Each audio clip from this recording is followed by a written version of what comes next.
Rough ride on Wall Street today. Investors were unnerved by more signs of weakness in China, the world's second largest economy. The Dow lost 469 points. The Nasdaq slipped 140 points, and the S&P was off by 58. Jessica Menton from the International Business Times is here to help break this down. All right, whose fault is it today?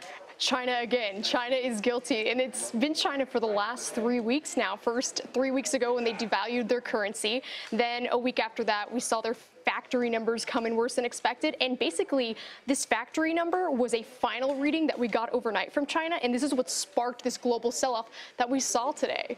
All right, so when we're looking at China and its influence on these global stocks, we're also looking at oil prices falling sharply. How concerning is that for traders? Right, and it's interesting too because we saw oil decline. U.S. oil was down around 8% today, but it had just gone off of a 3-day rally where it was up 27%, and that was the biggest 3-day rally since 1990. So to have all of a sudden these dramatic swings where you're hitting these new highs and then all of a sudden hitting these new lows is quite concerning, and we've continued to see commodity prices with oil over the last year decline. Is that only in the United States that we're seeing such volatility?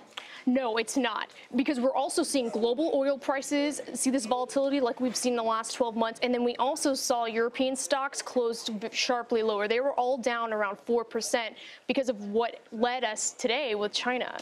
Jessica, thanks.